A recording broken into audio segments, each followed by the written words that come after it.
Finally आमर ओ triple S website देखु आसीगला आमर जो आर आई एग्जाम जो कैंसल है तार जो ऑफिशियल नोटिसटा सेटा बर्तमान आमर ओ ट्रिपल एस वेबसाइट से आवेलेबल हो तो आज जो हाईकोर्ट जो राय देला तो हाईकोर्ट आज हाईकोर्ट जो राय थिला कि आमर जो आर आई आईसीडीएस सुपरवाइजर तार जो शुणाणी थिला से माने ओ ट्रिपल एस को ऑर्डर देछि कि यार जो मेन्स एग्जाम ताको कैंसल करिया पे ऑर्डर देछि आउ पुणी थरे यार प्रिलिम हेबो आउ थरे मेन हेबो जो 5 लाख पिला जो निया हेतला मेन्स पई तो सेटा कैंसल हो जिवो पूरा मेन वर्तमान कहीं देबेनी जो पिला माने भी अप्लाई करथिले से माने पुणी थरे प्रिलिम देबे तापर पुणी मेन हेबो तो ये नोटिस रे सेमती प्रिलिम विषय किसी लिखा है किंतु हाईकोर्ट तांको ऑर्डर देछि कि और ट्रिपल एस को ऑर्डर देछि कि तुमरो अगस्त 15 तारिख भितर तुम प्रिलिम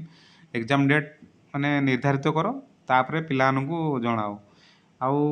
यही थिला आज बहुत बड़ अपडेट देखूँ ये हेडिंग रे भी लिखा है cancellation of main examination for the post of are I ICDS supervisor assistant are I amino and SFS under command requirement examination 2023 तो आज हाईकोर्ट हियरिंग थिला तो से विषय में आज यहाँ ही जॉब रिलेटेड बहुत बड़ अपडेट थिला तो यही भाया जॉब रिलेटेड अपडेट एवं जो एग्जाम रिलेटेड अपडेट चैनल को सब्सक्राइब करूँ धन्यवाद।